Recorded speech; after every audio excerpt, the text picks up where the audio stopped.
Is your yarn stash exploding? Do you have a huge bunch of medium yarn, or Aran or worsted weight that you just don't know what to do with? Well, you're in the right place. Today I'm going to share general inspirations for things like bags and clothes and accessories. Then we're going to slide into my natural home, which is crochet toys. We're going to start with some simple beginner-friendly patterns and then move along into my favourite thing, the more detailed or intermediate or advanced crochet patterns. And at the end I'm going to share with you my brand new crochet pattern that I literally finished yesterday. Really pleased with this one. It's something a bit different. So let's dive in. So first I just wanted to show you a few inspiration ideas for bags. This style of granny square bag is hands down my favourite one to make. I'm a particular fan of this shape of bag.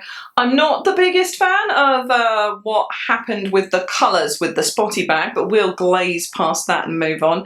There are obviously a lot of different ways that you can make crochet bags, but I absolutely love an Aran weight yarn for this, particularly a cotton or a cotton blend. They are absolutely perfect for this sort of project. But before we dive in any further, if you're looking for some more crochet inspiration, then you might just want to check out today's sponsor, Hooks and Needles. Hooks and Needles are a crochet subscription box service. This lovely company send out a really pretty, great quality box filled with crochet supplies every month. Over the past 3 boxes that I've had from them, I have had a load of lovely, great quality yarn, some really nice hooks, just the side of the hooks that I like to use. We've got some scissors, I've had some needles in a lovely needle holder, an array of gorgeous stitch markers, some cute little labels. It has been so much fun having these arrive on my doorstep, and they even come in a really nice box too, which shouldn't make a difference but does, because it feels more like a present. Each box comes with a leaflet, and inside that there are 3 patterns. There is one that's aimed at beginners,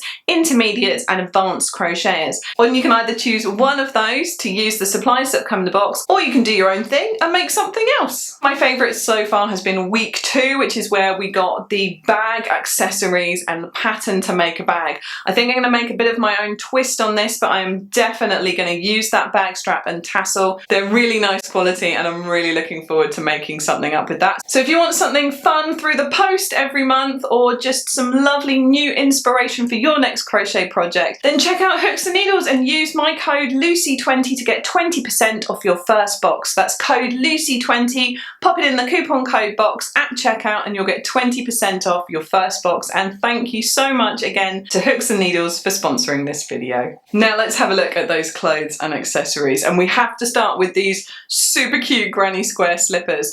I am a real slipper person. I like to have something on my feet, so when I'm indoors I am straight into slippers, and these are a really fun way of using up that medium weight yarn and making some really cute slippers that then when people come around to your house they'll be like, whoa, nice slippers, where did you get them? And you can say, I made them, which is always fun. I have quite a few times in the past as well used this weight yarn to make various cushions or throw pillows, whatever you want to call them.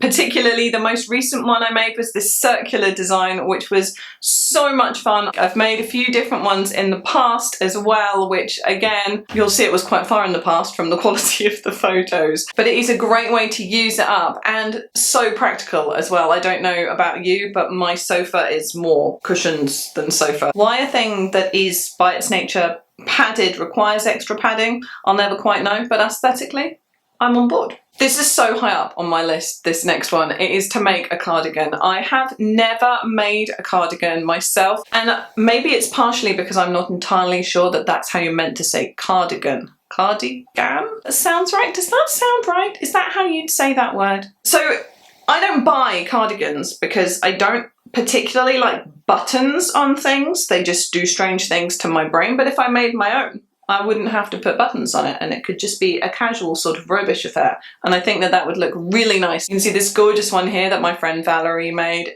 She's so clever and I love the colours. And in a similar vein, there is of course sweaters and this medium weight yarn. Again, Often when it comes to clothes, these cotton blends probably are the best way to go. This jumper that I made was using the smooth as butter yarn. I think that's what it's called. It is such a nice texture. I totally love it. This was a bit of a challenge for me. I didn't follow a pattern. I completely free-handed it, but such a fun project. I highly recommend making yourself a sweater if you haven't already. And again, it's such like a confidence boost when you wear something that you made and other people like it.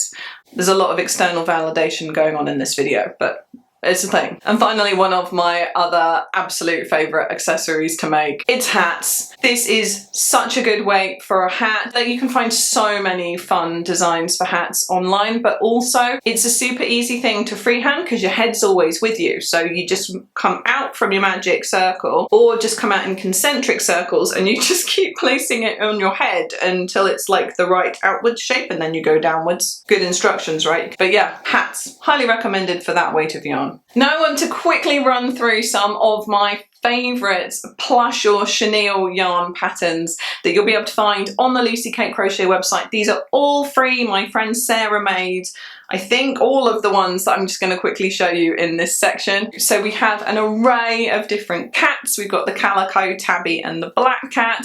We've got this adorable puppy. I really like this puppy. I think I need to make myself one of these puppies. Then we've got the axolotl here. This super cute mouse. You can see they all follow this sort of very nice straightforward pattern where it is the blob squishy shaped body and then the features and the colours used to really bring them to life. I adore this parrot, really cool. And then there are some absolutely lovely fruits and vegetables. So there's this aubergine and a strawberry and a watermelon and the cactuses, which I adore. I quite like to surround myself in crochet cacti. I'm kind of surrounded by actual plants here. You can see the tanks, but love a plant. Love the crochet cactus. And now I'm so excited to just share a few of my patterns, either entirely made in Aran or worsted weight yarn or predominantly in that yarn with like tiny scraps of other things added in.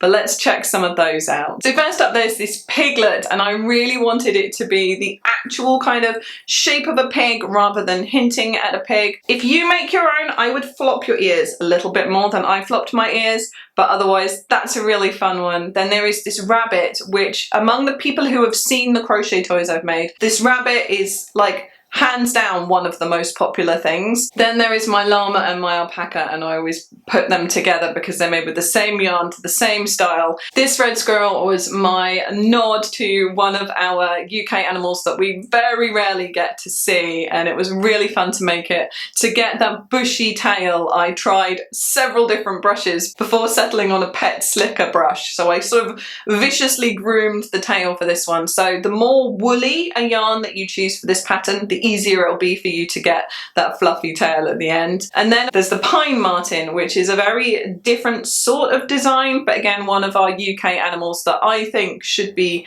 more celebrated in toy form. And very, very rarely do we get to see these. They're teeny tiny little weaselly things, but so pretty. Next up, there is my giraffe. I really enjoyed making this. So this is one of those where it has a combination of DK and Aran yarn. So it's not just an Aran yarn project for this one. And the reason I used two different yarns was just to make the texture difference in the pattern really stand out, because I wanted this one to be quite sort of, whilst looking like a giraffe, to be sort of more playful and pop a bit more in terms of the colour and contrast. Next up is my koala. I have never had so much self-doubt about a crochet toy that I made as I did about this koala. I wanted so badly to get it right because it was a gift for a really good friend of mine, and I spent, I kid you not, probably several hours overthinking where to put the ears on this koala. So I hope that they ended up in a good position, but if you make your own, then you can change the position of the ears. I won't judge you. And then we have a sea otter, and it's specifically a sea otter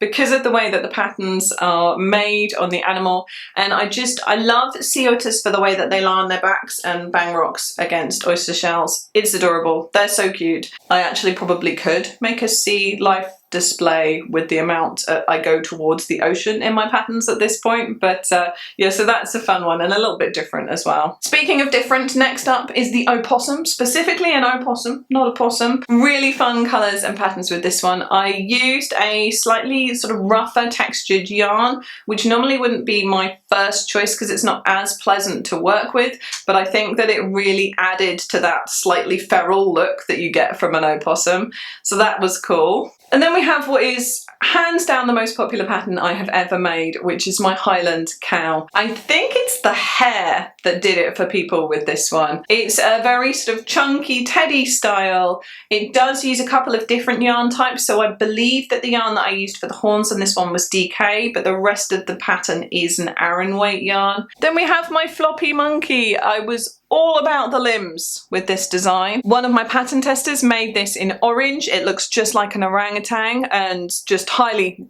recommended if you want to put that twist on it as well. Next up, there's one of the oldest patterns on my website, which is this crochet rhino. It was designed for a child. It's nice, simple and straightforward. There's just a little bit of detail in terms of the hooves, and I had great fun using a slightly coloured yarn for the horn as well. It's predominantly white, but it's got those flecks of colour. And this hippo was made along a very similar theme. Again, I made it for a friend's very young child, so I really focused on having it nice and stripped back and simple. So it's a great beginner friendly, straightforward pattern. This elephant I made at a very similar time. It was loads of fun getting the trunk to position, and one of the things that I make quite a lot of use of in my toys is pipe cleaners. If you want to position limbs or a trunk or a tail, pipe cleaners are a fantastic way to go. If you use one, it tends to not be supportive enough, but if you get 2 or 3 and you twist them together, put them into the appropriate section of the toy, job's done, works really well. And finally, I just want to show you the newest pattern on the website. I'm really pleased with this one. It's a bit different. It's an anteater.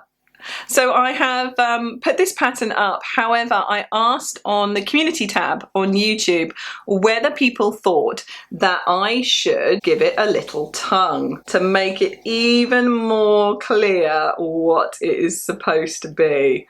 I'd love to hear what you think. I'm still very on the fence about whether it needs a tongue or whether it shouldn't have a tongue. Let me know in the comments. Do I add a tongue to the anteater? At the moment it doesn't have one, but it's so hard to decide these things sometimes. But yeah, let me know what you think. Anyway, I hope that that was fun and gave you a bit of inspiration. And again, thank you so much to Hooks and Needles for sponsoring this video.